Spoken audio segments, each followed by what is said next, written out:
ఉన్న బంగారాన్ని విడిపించి ఆ రోజు ఆన్లైన్ రేటుకే మేము కొంటాం. Sharma gold company. నమస్కారం, వెల్కమ్ టు సుమన్ టీవీ. నేను గీతాంజలి.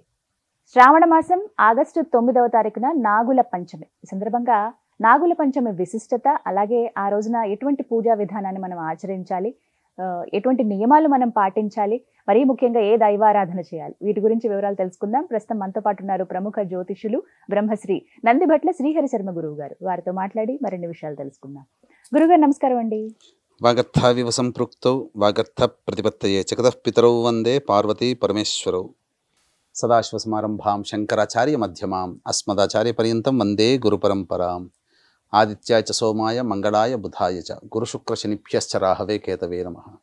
శృంగేరి పీఠాధిపతులకి, కంచి పీఠాధిపతులకి నమస్కారములు తెలియజేసుకుంటూ కార్యక్రమాన్ని ప్రారంభిద్దాం.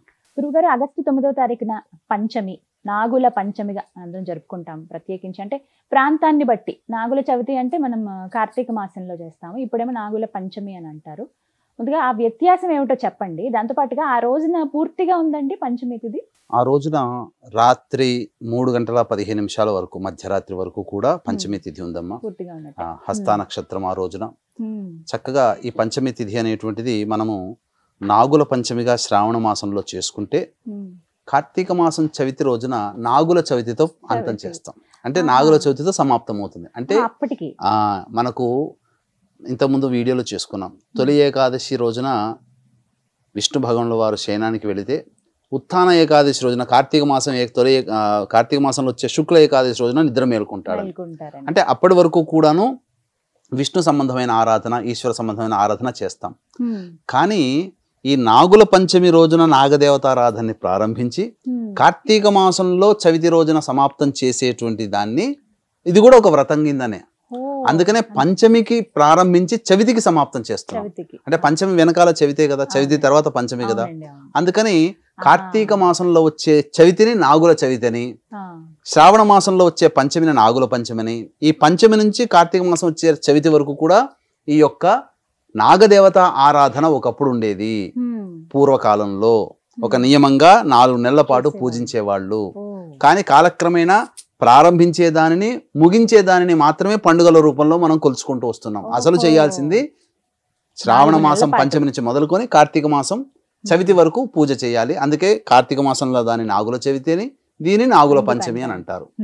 అయితే ఇప్పుడు 9వ తారీఖున వస్తున్నటువంటి ఈ నాగుల పంచమి అసలు నియమాలు ఏంటండి, విధి విధానాలు, ఏ పూజని ఆచరించాలి, ఎలా చేసుకోవాలి, ఎవరెవరు ఆచరించవచ్చు, వీటి గురించి వివరించండి. తప్పకుండానమ్మా. అసలు ఈ యొక్క నాగుల పంచమిని గరుడ పంచమి అని కూడా అంటారు. అంటే ఈ నాగుల పంచమిని ముఖ్యంగా నాగదేవత ఆరాధనలో భాగంగా చేస్తారు. అంటే ఎవరి జాతకంలోనైతే సంతానము ఉండదో, అంటే జాతకంలో తెలుస్తుంది, ఎవరికైతే సంతానం కలగకుండా ఉంటారో అటువంటి వారు ఈ నాగదేవత ఆరాధన చేయడం వల్ల, అంటే ఈ 4 నెలల పాటు నాగదేవత ఆరాధన చేయడం వల్ల, కార్తీక మాసం వచ్చేంత వరకు చేయడం వల్ల తప్పకుండా సంతానం కలుగుతుంది. అందుకనే మీరు గమనించుకున్నట్లయితే ఇది చాలామంది డాక్టర్ దగ్గరికి, ఫెర్టిలిటీ డాక్టర్ దగ్గరికి వెళ్తారు, టెస్టులు చేయించుకుంటారు. డెడ్ సెల్స్ ఉన్నాయండి అని చెప్పి మగవాళ్ళకి చెప్తారు. అండము సరిగా విడుదల కావట్లేదని ఆడవాళ్ళకి చెప్తారు. ఫైబ్రాయిడ్స్ ఉండడం ఇట్లా చెప్తుంటారు. ఇవన్నీ శరీరాంతర్గతంగా వచ్చే దోషాలు. ఇటువంటి దోషాలు కూడా ఈ యొక్క పూజా కార్యక్రమం చేసుకోవడం వల్ల శరీరంలో యాక్టివ్గా ఉండే సెల్స్ వస్తాయి. అలాగే ఎందుకనంటే వైద్యం తప్పకుండా తీసుకోవాలి. వైద్యం తీసుకోకుండా గాలిలో దీపం పెట్టమని కాదు, కానీ వైద్యం తీసుకుంటూ మనం ఈ దేవతారాధన చేస్తే ఫస్ట్ అటెంప్ట్లోనే పాస్ అయిపోతాం. ఇది కాబట్టి ఈ దేవతా ఆరాధనలో భాగంగా దీనిని గరుడ పంచమి అని, నాగ పంచమి అని అంటారు. అంటే ఏంటనంటే ముఖ్యంగా పూర్వకాలంలో ఈ యొక్క నాగుల పంచమి రోజున ఎవ్వరు కూడా పొలము దున్నడం అనేటువంటిది చేయకుండా ఉండేవారు. ఎందుకనంటే కలుగులో దాక్కున్నటువంటి సర్పములు ఈ యొక్క నాగలి చారులకి తగిలి చనిపోయేటువంటి సందర్భాలు. అందుకని ఆ రోజున నాగదేవతని సంహరించకూడదు అనే ఉద్దేశం ప్రకారం ఆ రోజున రైతులు కూడా పొలం దున్నారు నాగపంచమి రోజున. అంటే దీనికి సంబంధించినటువంటి గాథ కూడా ఒకటి ఉందమ్మా. పూర్వకాలంలో మణిపురం, ఇప్పుడు మనం అనుకునే మణిపూర్, గౌడ బ్రాహ్మణుడు ఒకరోజు ఇదే నాగుల పంచమి రోజున పొలం దున్నుతూ తన యొక్క నాగలి చారలకి తగిలినటువంటి పాము పిల్లలు ఉంటాయి కదా, ఆ పాము పిల్లలు చనిపోయాయి. చనిపోయిన తర్వాత అతను ఏమీ తెలియకుండా ఇంటికి వచ్చి కూర్చున్నాడు.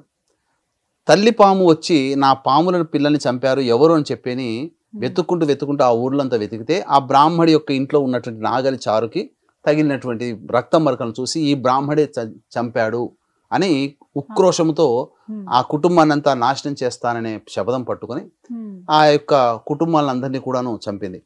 అయితే అతనికి ఒక కూతురు ఆ బ్రాహ్మడికి, ఆ కూతుర్ని పొరుగురికి ఇచ్చాడు. అయితే తను తీసుకున్నటువంటి మాట ప్రకారం కుటుంబాన్ని సంహరించాలి కదా, అందుకని ఆ మిగిలినటువంటి ఆ కూతురుని కూడా చంపుదామని చెప్పి వెళితే, కాటేద్దామని వెళితే ఆ సమయానికి ఆ రోజున ఆ అమ్మాయి నాగదేవత ఆరాధన చేస్తుంది. నాగదేవత ఆరాధన చేస్తున్నంతసేపు అదంతా చూస్తూ విని చక్కగా సంతృష్టి చెంది ఆమెను ఏమి చేయకుండా ఉంటుంది. అంతటా ఎందుకమ్మా నీవు వచ్చావనంటే అప్పుడు జరిగిందంతా చెప్తుంది. మీ తండ్రి గారు ఇలా చేశారు, మొత్తం నీ కుటుంబాన్ని సంహరించారంటే చాలా బాధపడుతుంది. నేను నిన్ను ఎంతో ప్రాధేయపడుతున్నాను, కొలుస్తున్నాను కదా, నా కుటుంబాన్ని బ్రతికించుకునే వరం ఇవ్వము అంటే అప్పుడు ఆ నాగదేవత ఒక అమృత భాండాన్ని ఇస్తుంది. ఇచ్చి మీ యొక్క ఆత్మ బంధువులు అంటే తల్లిదండ్రులు అన్నయ్యలు ఉంటారు కదా, వాళ్ళ శరీరం మీద చల్లమ్మ, వాళ్ళు జీవిస్తారు అనగానే పొరుగున మళ్ళీ ఆ ఊరికి తండ్రి గారి ఊరికి వెళ్ళిపోయి అక్కడ ఇంట్లో ఉన్నటువంటి అందరి శవాల మీద చల్లిన తర్వాత వాళ్ళు పునర్జీవితులు అవుతారు. దీన్ని దృష్టిలో పెట్టుకొని ఆ రోజు నుంచి కూడా ఈ యొక్క నాగదేవత ఆరాధన అంటే పునర్జీవితాన్ని పొందినటువంటి రోజు కాబట్టి నాగదేవత ఆరాధన విధిగా చేసేవాళ్ళు. దీనికి గరుడ పంచమి అని కూడా ఒకటి ఉందమ్మా. అంటే గరుడుకి సంబంధించినటువంటిది. అనగా ఈ కశ్యప మహామునికి దితి, అదితి, వినత, కద్రువ అనేటువంటి యొక్క భార్యలు ఉన్నారు. వినత భార్య సంబంధించినటువంటి సంతానముగా అనూరుడు, గరుత్మంతుడు. ఈ అనూరుడు ఏమో సూర్యుని యొక్క రథసారథి అయ్యాడు, గరుత్మంతుడు పుట్టాడు. అయితే వీరి పుట్టుకకు ముందు అంటే వీరు చిన్నతనంలో ఉండగానే వినత, కద్రువ అందమైనటువంటి సంతానం కలిగింది. ఎప్పుడు ప్రేమంతా కూడా వినత మీద చూపుతున్నాడు అని చెప్పి ఈ కద్రువ ఏం చేసిందంటే అసూయతో ఎలాగైనా కానీ దాసి చేసుకోవాలని అనుకున్నది వినతని, అనగా అక్కని.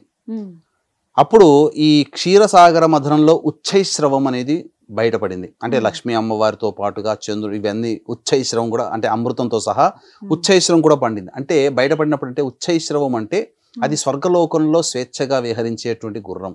అంటే దానికి రెక్కల గుర్రము ఉంటుంది కదా, ఆ రెక్కల గుర్రము తెల్లగా ఉంటుంది. అయితే ఈమెను ఎలా అయినా కానీ ఓడించాలి అని చెప్పి అంటే ఒక సుందరమైనటువంటి రోజున ఆ ఉద్యానవనంలో ఇద్దరు అక్క చెల్లెలు తిరుగుతూ ఉంటే ఉచ్చైశ్వరం కనబడుతుంది, ఆకాశంలో దూరంగా కనబడుతుంది. అప్పుడు ఈ వినత ఏముంటుందంటే, చూసావా ఉచ్చైశ్వరం ఎంత అందంగా ఉందో అని అంటే, ఏముందే ఏమందం, ఆ యొక్క తోక అంతా నల్లగా ఉంది కదా అని అంటుంది. లేదు లేదు, తోక అంతా మొత్తం అంతా తెల్లగా ఉంది, మొత్తం శరీరం అంతా తెల్లగా ఉందంటే నా కంటికి నల్లగా కనబడుతుంది, కావాలంటే రేపొచ్చి మళ్ళీ చూద్దాం నలుపు కనబడుతుంది, ఒకవేళ నలుపు అయ్యితే నువ్వు నాకు దాసి కావాలి, తెల్లగా ఉందనంటే నేను నీకు దాసిని అవుతానని చెప్పి కద్రో చెప్తుంది. ఈ కద్రో సంతానం ఎవరంటే నాగజాతి. ఈ నాగజాతి దగ్గరికి వెళ్ళిపోయి, నేను తల్లిగా నేను మిమ్మల్ని అడుగుతున్నాను, మీరందరూ కూడా ఆ తోకని పట్టుకొని వేలాడండి, అప్పుడు నల్లగా కనబడుతుంది, నేను గెలుస్తాను అంటే ఎవ్వరు కూడా నాగజాతి వాడు ఈ అధర్మం అమ్మ, నువ్వు చేసేది అధర్మము కాబట్టి నేను మీకు సహకరించమమ్మా అని చెప్పి నాగజాతి చెప్తుంది. ఒక తక్షకుడు తప్ప. పక్కకు వచ్చిన తక్షకుడు ఉంటాడు కదా, ఈ అందరినీ కూడా భవిష్యత్తులో జనమేజయుడు చేసే సర్పయాగంలో మీరందరూ హతమవుగాక అని చెప్పి శాపం ఇచ్చేస్తుంది. తర్వాత తక్షకుడు బయటకు వస్తాడు కదా, ఆ తక్షకుడు అమ్మ నేను వచ్చిన మాట నేను నెరవేరుస్తానమ్మా అని చెప్పి ఉచ్చైశ్రవం తోకకి మొత్తం చుట్టుకుంటాడు. నిజంగానే తెల్ల మరుసటి రోజు వచ్చి చూస్తే నల్లగా కనబడుతుంది. ఇక నేను ఓడిపోయానని చెప్పి వినత దాస్యం. అయితే ఇది చిన్నతనంలో జరిగినటువంటి సంఘటన గరుత్మంతుడికి, అనూరుడికి. వాడు పెరిగి పెద్ద అయిన తర్వాత ఈ అమ్మాయి మా అమ్మకి కలిగిన దాస్యం నుంచి విముక్తి చేయాలని చెప్పి అప్పుడు కద్రుని అడిగితే, అప్పుడు కద్రువ ఏం చేస్తుందనంటే తన సంతానము పూర్తిగా అమరులు ఇవ్వాలి, నా కడుపున పుట్టిన సంతానం అని చెప్పి గరుత్మంతుడికి ఏం చెప్తుందంటే, ఇంద్రలోకంలో ఉన్నటువంటి అమృత భాండాగారాన్ని తీసుకొనిరా మాకు ఇచ్చేసేసి మీ అమ్మని దాస్యం నుంచి విముక్తి చేస్తాను అని అంటాడు. అలాగానే ఆ యొక్క ఇంద్రుడితో యుద్ధం చేస్తాడు. యుద్ధం చేసి అమృత భాండాన్ని తెచ్చుకొస్తాడు. తీసుకొచ్చి దర్భల మీద పెడతాడు. పెట్టిన తర్వాత తల్లికి దాస్య విముక్తి అవుతుంది. ఆ దాస్య విముక్తి చేసినటువంటి రోజున ఈ నాగుల పంచమి అయింది. అందుకనే దీనికి గరుడ పంచమి అని అంటారు. అయితే ఇంద్ర భగవానుడు ఏం చేశాడంటే ఇవ్వడం వరకు అతను ఇచ్చాడు, కానీ దాన్ని అనుభవించే కర్తవ్యము కద్రువకి ఇవ్వలేదు. ఎందుకనంటే నాగజాతికి అందిస్తుంది. నాగజాతి అందిస్తే పాములన్నీ అమరులైపోతాయి. ఈ భూలోకంలో ప్రతి మానవుడిని కాటేస్తుంది విచక్షణారహితంగా అని చెప్పి ఇలా పెట్టిన దర్భల మీద పెట్టగానే తీసుకెళ్లిపోతాడు మళ్ళీ ఇంద్రుడు. అయితే 1-2 చుక్కలు పడతాయేమో.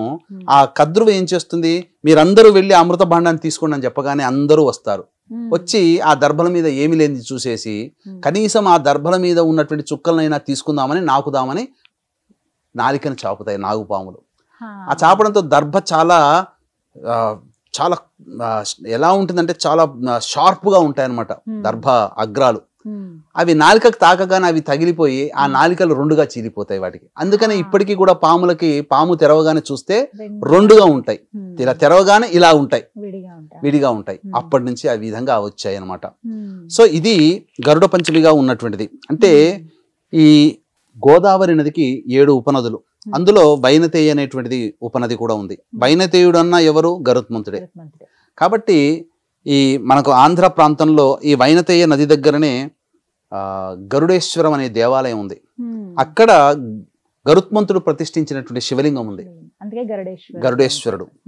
కాబట్టి ఇంకొక కొన్ని పురాణాల ప్రకారం ఏంటంటే ఈ యొక్క గరుత్మంతుడికి ఈ నాగుపాములకి మధ్య యుద్ధం జరుగుతుంది. ఎందుకంటే వీరిద్దరు కూడా దాయాదులు కదా, అక్క చెల్లెల పిల్లలు కదా. ఏమవుతుంది, వీళ్ళిద్దరికి యుద్ధం జరిగితే తక్షకుడు గెలుస్తాడు, నాగజాతి గెలుస్తుంది, గరుత్మంతుడు ఓడిపోతాడు.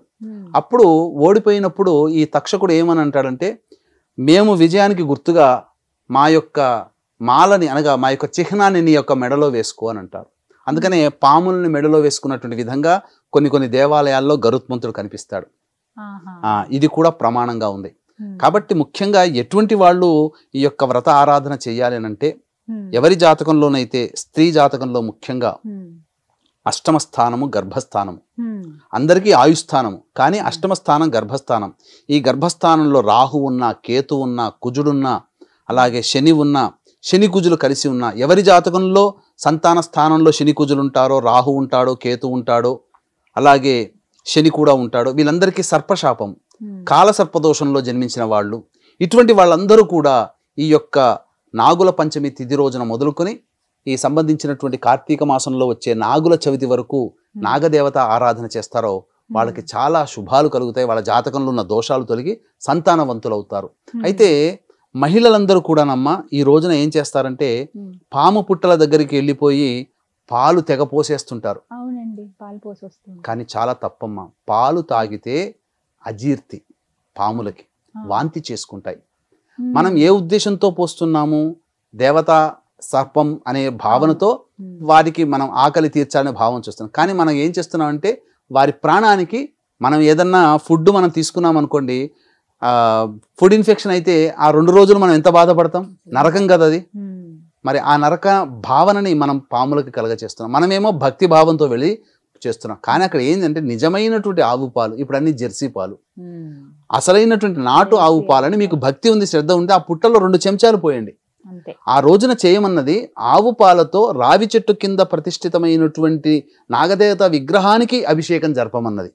పుట్టలో పాలు పోయి చాలా మంది ఇంకా కోడిగుడ్లు పెడతారు, ఇంకా కిలోల కొద్ది పసుపు కుంకుమలు తీసుకెళ్తారు, పసుపు కుంకుమలు జల్లేస్తారు.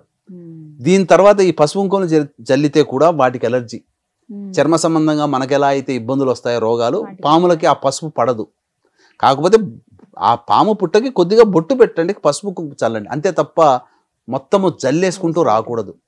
అందుకనే ఈ నాగుల పంచమి రోజున ఇంట్లో ఆడవాళ్ళందరూ కూడా విధిగా శుచిగా స్నానం ఆచరించుకొని నియమాన్ని పాటిస్తూ ఇంటికి పసుపు అన్ని గడపకి అద్ది, ఆ గడపకి ఇరువైపులా కూడా పాముతో చేసినటువంటి చిత్రములు లిఖిస్తారు. అలాగే అక్కడ దేవాలయంలో పాము పూజ జరిపించుకొని, అనగా నాగదేవత పూజ జరిపించుకొని అభిషేకం జరిపించి ఇంటికి రాగానే ఒక ఇత్తడి పాత్రలో కానీ లేదా ప్రమిదలో కానీ ఆవు పాలు ఆ గడప ముందర పెడతారు. వీక్షించేటువంటి ప్రేక్షకులు రాగి పాత్రలో పాలు పెట్టకూడదు. శాస్త్రం ప్రకారం ఏంటంటేనమ్మా, చాలా మంది తెలియక ఈశ్వరునికి రాగి చెంబులో తీసుకుని అభిషేకం చేస్తారు. ఎప్పుడైతే రాగి చెంబులో గనక పాలు పడ్డాయో, పాలు తగాయో, అది సురాపానంతో సమానం. మధువుతో సమానం, అంటే అందరూ అనుకునే మందు. అందుకని ఆ మందుతో మనం అభిషేకం చేస్తున్నట్టు లెక్క. చాలా మంది తెలిసి తెలియక ఏం చేస్తారంటే, ఈ శాస్త్రంలో ఉంది, రాగి చెంబులో పాలు తీసుకొని చేస్తారు. అది మీరు సారాయితో అభిషేకం చేస్తున్నట్టు భావన దైవ శాస్త్రం ప్రకారం. కాబట్టి ఎప్పుడు కూడా అటువంటి పని చేయకండి.